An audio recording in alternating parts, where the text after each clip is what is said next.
1 minute में दिल्ली से टकराएगा।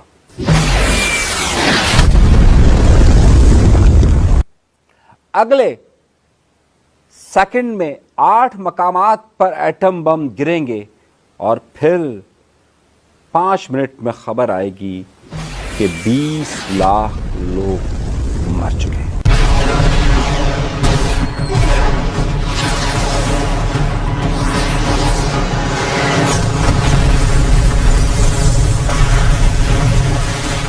जंग कोई आसान काम नहीं होता और खास तौर पर सिर्फ बड़ी बड़ी बातों से जंग नहीं हो सकती है। आइए मैं आपको जंग की एक छोटी सी तस्वीर बताता हूं और फिर आपको सूरत हाल का अंदाजा करेंगे और फिर गुफ्तगू को जरा तफसील से देखेंगे। मेरे वो दोस्त जो पाकिस्तान के अंदर देख रहे हैं, वो तमाम लोग जो इंडिया के अंदर देख रहे हैं, इस प्रोग्राम को जरा गौर से देखिएगा। पाकिस्तान का शाहीन मिसाइल,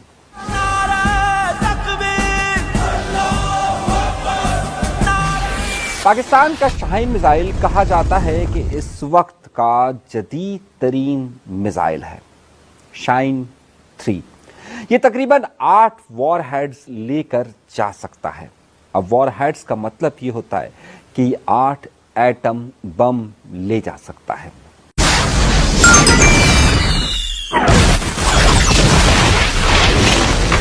इसकी स्पीड कितनी होगी? इसकी स्पीड है 22,500 किलोमीटर फी घंटा, यानी कि तकरीबन 380 किलोमीटर फी सेकंड।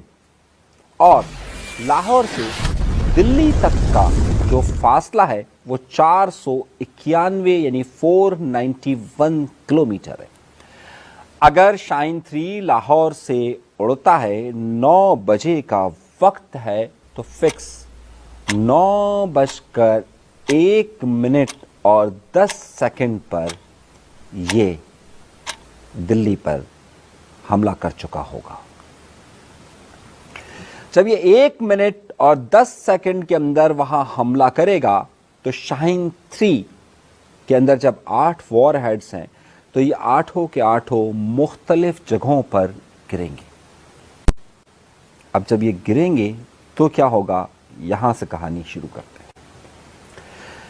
याद रखिएगा कि जब एक एटम बम की जो कैपेसिटी नापी जाती है या उसकी जो स्ट्रेंथ नापी जाती है वो किलोटन्स के हिसाब से नापी जाती है।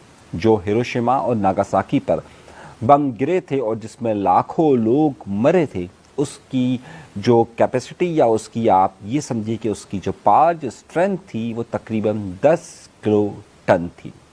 कहा जाता है कि पाकिस्तान के पास इस वक्त यानी कि जो 2024 और 25 का जो रिकॉर्ड है उसके मुताबिक इसके पास जो एटॉमिक वॉरहेड्स है उसकी तादाद 240 से ज़्यादा है।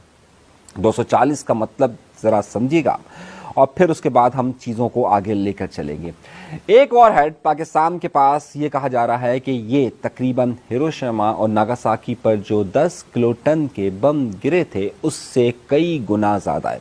कुछ लोगों का ख्याल है कि तकरीबन ये 20 से 22 किलोटन का हो सकता है, लेकिन एक एवरेज औसतन ये 12 से 15 किलोटन का तस्वुर